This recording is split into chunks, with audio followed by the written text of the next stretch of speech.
berdoa dulu nih. Mungkin ketua kelas boleh dipandu nih. Novia. Ayo dipandu untuk berdoa. Bambang. Silakan Bambang. Oke. Semuanya berdoa mulai. Berdoa selesai. Amin. Ya Allah. Amin. Oke, sebelum belajar ibu absen dulu ya teman-teman. Mungkin belum. Nanti pas saya absen kalian sebut hadirnya pakai tokoh sejarah favorit kalian ya. Siapa? Oke? Boleh Bu, boleh. Dipikirin dulu sekarang, dipikirin dulu. Oke Bu. Oke, Bu. Oke. Kayla, ya gantian Bu. Oke. Bambang. Kok sama? Oh sama. Itu apa? Tokoh favorit. Tokoh favorit. Favorit. Cokra Minata, Bu. Oke, Cokro. Nanda. Medan Ramos. Apa ya? Ini Kuncoro Ningrat. Pencoro Ningrat boleh. Andin. Cipto Mangunkusumo. Wih, Tuh, Mas Andi. mantap. Novia. Sultan Syahrir, bagus. Aisyah. Latif. Hector Wendy. Mantap. Mantap. Aidik Bu. Wah, kamu nih. Sosialis banget. Ada orang spesialis di antara kita. Palurat. Oke, Hisham. Sakit Bu, nggak masuk. Hisham sakit. Kita doain ya semua teman-teman, semoga Hisham cepat sembuh. Amin. Amin. Oke, ada yang belum di absen? Saya Ibu. Oke, Lydia. Soekarno Ibu. Soekarno. Bisa Ibu. Oke, karena udah 40 siswa nih hadir semua, kita langsung aja belajar tentang apa? Boleh dibacain Aisyah? Kelas 10. Oke, Aisyah baca ya. Nih, Materinya kehidupan para masa praksara. Oke. Nah, jadi kita udah ngebahas nih ya teman-teman, untuk pembahasan masa praksara itu kita akan ada 5 topik pembahasan. Yang pertama ada masa praksara, kemudian ada manusia purba di Indonesia, asal usul nenek moyang bangsa Indonesia, secara kehidupan masa praksara, dan juga hasil dan nilai kebudayaan masyarakat praksara. Nah, kita mulai masuk ke pokok pembahasan yang pertama ya teman-teman. Wah, saya tahu. demi apapun. Oke, teman-teman. Jangan dong. Nanda boleh gini Nanda. Kamu masih ingat gak sih? Teman-teman, ibu mau nanya nih, apa yang terbesit di benak kalian ketika mendengar kata praaksara? Manusia purba Bu. Manusia purba. Ada tulisan, Bu. Sebelum ada tulisan, apalagi batu bisa. Logam. Bisa. Apa? Logam. Logam. Oke, bener semua ya teman-teman. Yeay. Jadi Dapat hadiah nggak, Bu? praksara ini kita bisa lihat ya di sini sedikit banyak ada perdebatan mengenai praksara atau prasejarah. Sebelumnya ibu mau nanya, menurut kalian yang benar itu praksara atau prasejarah? Prasarat. Oke, sebutin ada alasannya. Karena pra itu artinya sebelum, aksara itu ada tulisan. Berarti masa di mana sebelum ada tulisan. Kalau prasejarah nggak ada yang namanya prasejarah, Bu, karena semua ini berdasarkan sejarah. Benar juga, benar ya. Oke, benar ya. Jadi maksudnya kita bisa lihat juga nih di diagram ini disebutin bahwa pra itu adalah sebelum, dan sejarah itu merupakan terjadinya peristiwa masa lalu yang dimana terjadi aktivitas manusia gitu. Nah, kenapa sih tadi dibilang praaksara itu prasejarah itu kurang tepat? Karena waktu di zaman praaksara itu juga udah terjadi loh aktivitas manusia yang dilakukan oleh manusia purba, dan mereka itu juga udah menghasilkan apa ya, beberapa kebudayaan juga gitu, dan itu tidak tepat jika dikatakan prasejarah. Oke. Nah, selanjutnya praaksara ini kan dimulai sejak kapan? Oke, 4,6 miliar tahun yang lalu, betul ya. Jadi praaksara ini tuh udah mulai lama banget, udah jauh banget, yaitu sekitar 2.500 tahun yang lalu. Itu kalian belum lahir ya teman-teman, kakek nenek kalian juga belum lahir. Nah, ini nih kapan nih berakhiran masa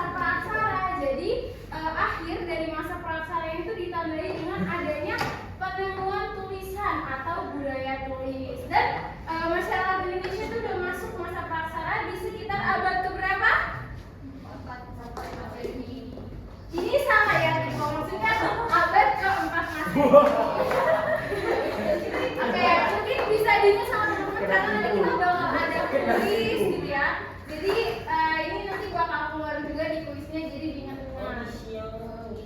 Oke, kita lanjut ke periodisasi masa praksara. Jadi praksara ini tuh dibagi menjadi dua ya, teman-teman. Ada melalui pendekatan geologi dan melalui pendekatan arkeologi. Ada yang tahu nggak perbedaan antara geologi dan arkeologi itu apa? Ayo, ada yang coba. Bu. Oke, dijelaskan. Apa ini? Kalau geologi lebih ke pendekatan alam, ke bentuk-bentuk alam, terus topografinya. Kalau arkeologi itu lebih ke peninggalan-peninggalannya. Betul banget, teman-teman juga tadi. Oke, benar ya teman-teman. Jadi pendekatan geologi itu yang lebih mempelajari tentang kondisi bumi atau komposisi dari pembentukan bumi dari awal. Sedangkan kalau untuk pendekatan arkeologi itu adalah pendekatan yang mengkaji benda-benda peninggalan sejarah gitu. Nah, kita lanjut ke pendekatan geologinya dulu nih teman-teman. Ada berapa pendekatan geologi? Ada 4. Coba boleh Bambang sebutin ada apa aja nih? Arkeozoikum, Paleozoikum, Mesozoikum, sama Neozoikum, Ibu. Oke, betul banget ya. Ada Arkeozoikum, Paleozoikum, Mesozoikum, dan Neozoikum. Nah, kita masuk ke yang pertama dulu nih, yaitu ada Arkeozoikum. Nah, Arkeozoikum itu tuh udah lama banget nih, dari 4,5 sampai 2,5 miliar tahun yang lalu. Jadi di mana di Arkeozoikum ini tuh kulit bumi tuh belum terbentuk secara sempurna gitu. Jadi di situ masih keadaannya tuh masih panas banget, yang dimana seperti bola pijar. Ibaratnya kalian berdiri di tempat yang belum terbentuk dan di situ panas dan itu nggak mungkin ada suatu kehidupan gitu ya. Jadi di masa Arkeozoikum itu tuh belum ada sama sekali tanda-tanda kehidupan kayak gitu. Nah, selanjutnya itu di Paleozoikum. Nah, di Paleozoikum ini tuh bisa dilihat udaranya tuh udah masuk panas kayak Arkeozoikum. Jadi di situ tuh udah mulai sedikit ada pendinginan gitu. Udah hangat lah udaranya, terus juga udah ada perkembangan atmosfer dan juga hidrosfer. Nah, di sini juga udah mulai ada nih tanda-tanda kehidupan oleh hewan-hewan yang bersel tunggal dan juga berhabitat di air. Nah, contohnya tuh ada ubur-ubur, terus juga ada hewan-hewan reptil atau amfibi. Nah, itu tuh udah mulai hidup nih di Paleozoikum. Nah, selanjutnya itu ada Mesozoikum, atau kita bisa sebut juga dengan zaman sekunder atau zaman pertengahan. Yang dimana nih di Mesozoikum tuh kalian mungkin akrab banget ya sama hewan yang saat ini nih, bisa dilihat hewan reptil besar raksasa ini, Dinosaur. yaitu dinosaur. Nah, jadi dinosaurus ini itu tuh hidupnya di zaman Mesozoikum. Nah, kalau kalian nonton film-film kayak Jurassic Park gitu kan, nah itu tuh latar film itu tuh menggambarkan keadaan di mana zaman Mesozoikum gitu. Jadi di sana itu tuh udah ada tumbuh-tumbuhan yang tumbuh subur kayak di hutannya, dan juga ada reptil besar ini gitu, dinosaurus yang di zaman Mesozoikum. Nah, selanjutnya tuh ada zaman Neozoikum. Nah, dari katanya aja neo artinya apa? Baru. Jadi di zaman Neozoikum ini tuh udah lebih maju lagi, maksudnya udah lebih berkembang lagi daripada zaman-zaman sebelumnya. Nah, cuma untuk di zaman Neozoikum ini ada sedikit perbedaan. Mereka ini terbagi menjadi dua, teman-teman. Ada yang tertier dan ada yang kuartier. Nah,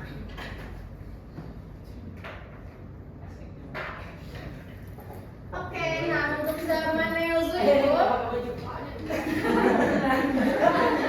sensor ya.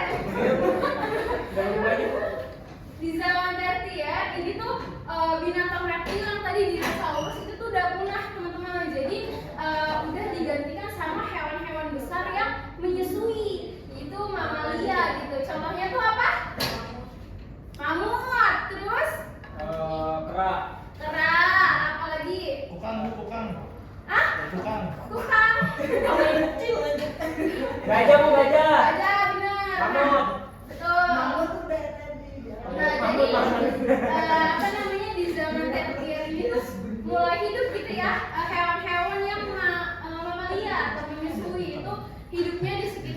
Amerika Utara dan Eropa Utara.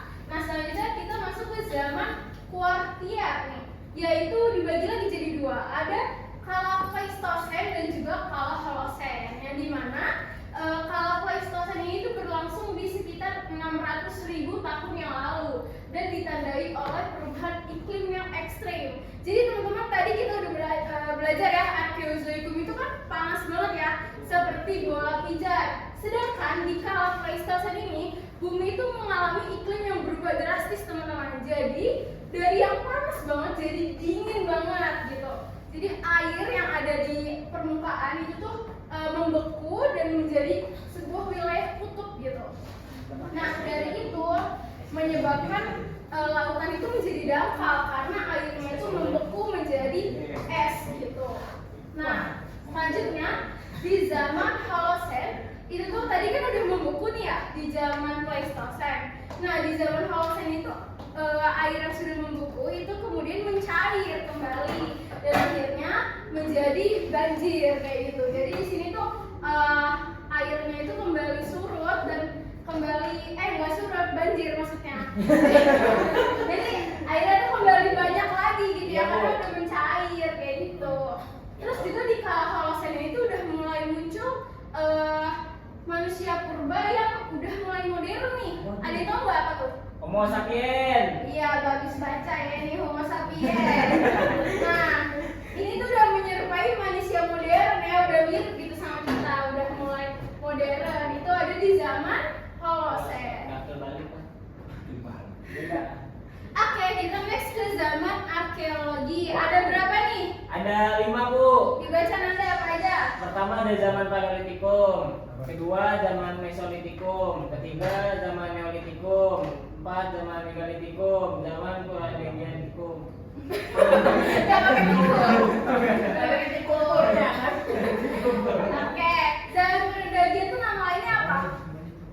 Zaman logam Bu. Zaman logam, betul. Ya. Kalau Paleolitikum nama lainnya? Zaman batu tua, Batu tua, Meso, zaman batu madia, Madia, batu tengah, Neo, zaman batu baru, batu muda, batu baru, Mega, zaman batu itu batu besar Bu, batu besar. Bukan pantai besar, batu besar. oke. Pakai foto siapa ini? Bambang pas gondrong bu. Oh, Bambang pas gondrong kayak gini ya. Itu masih tahu Wilson tuh bukan Wilson. Oke teman-teman, kita masuk ke zaman Paleolitikum. Nih, zaman Paleolitikum itu berlangsung di kala Pleistosen sekitar 600.000 tahun yang lalu. Nah, pada saat ini kan tadi ya yang udah dijelasin bumi itu mengalami iklim yang dingin gitu. Nah, iya benar dingin. Nah, di sini tuh manusia purba di zaman batu tua tuh pakai batu ya, tapi untuk apa namanya? Untuk apa ya? Ada yang tahu nggak? Bikin api. Bikin api, benar. Untuk apa lagi? Masak. Nggak bisa memasak. Bu, orang Cina makan Senjata. pakai batu Bu. Apa ya? Buat senjata, buat berburu gitu ya teman-teman. Jadi mereka pakai batu yang masih kasar.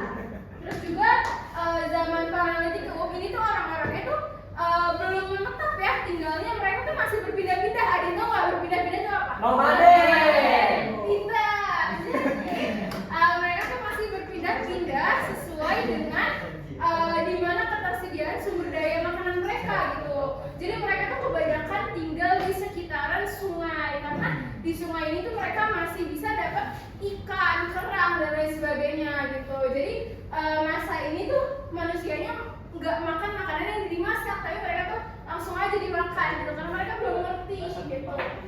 Otaknya tuh nggak nyampe gitu ya.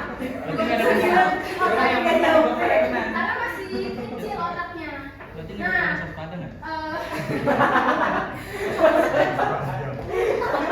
ini Isya bercanda mulu nih dari tadi. Iya Bu, pakai Bu. Keluarin dulu. Pacaran bu. Nih, gitu ya. Jadi teknik bertahan hidupnya dengan apa? Nomaden. Salah.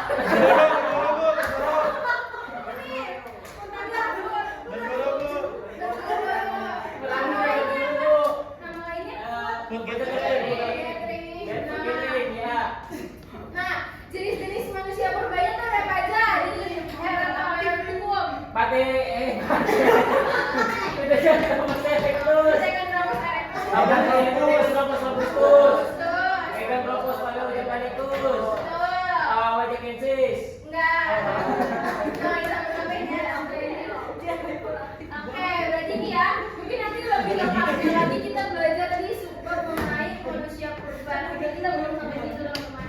Terus juga hasil kebudayaannya itu meliputi kebudayaan Pacitan dan kebudayaan Ngandong. Nah, kebudayaan Pacitan itu tuh ada kapak apa nih? Kapak genggam, terus ada kapak peringas. Nah, terus juga ada tulang-tulang atau flex gitu. Kita lanjut ke zaman Mesolitikum. Di zaman Mesolitikum tuh manusia udah mulai mengolah ya hasil buruan yang tadi kan mereka makan mentah-mentah kayak di sini tuh mereka udah bisa mengolah dengan hal yang sederhana, misalnya dibakar atau di apa gitu. Nggak mungkin ya dipepes gitu mereka. Gimana geprek tuh ya? Presto. Bumbu pada. Kita bisa masih pada. Yang idealis di zaman dengerin. Oke, bisa. Yang idealis di zaman Mesolitikum ini tuh mereka juga hidupnya semi-semi menetap nih di gua-gua karang yang disebut dengan Kontrakan. Nah, terus juga mereka suka menimbun sampah-sampah kerang yang hingga menumpuk jadi tinggi sampai setinggi 7 meter. Itu tuh namanya apa? Kecoklatan Malinger, benar. Terus juga mereka udah mengenal pembagian tugas yang dimana laki-lakinya tuh berburu dan wanitanya tuh menetap di gua dan juga memasak gitu ya. Udah mirip gitu ya sama kita sekarang.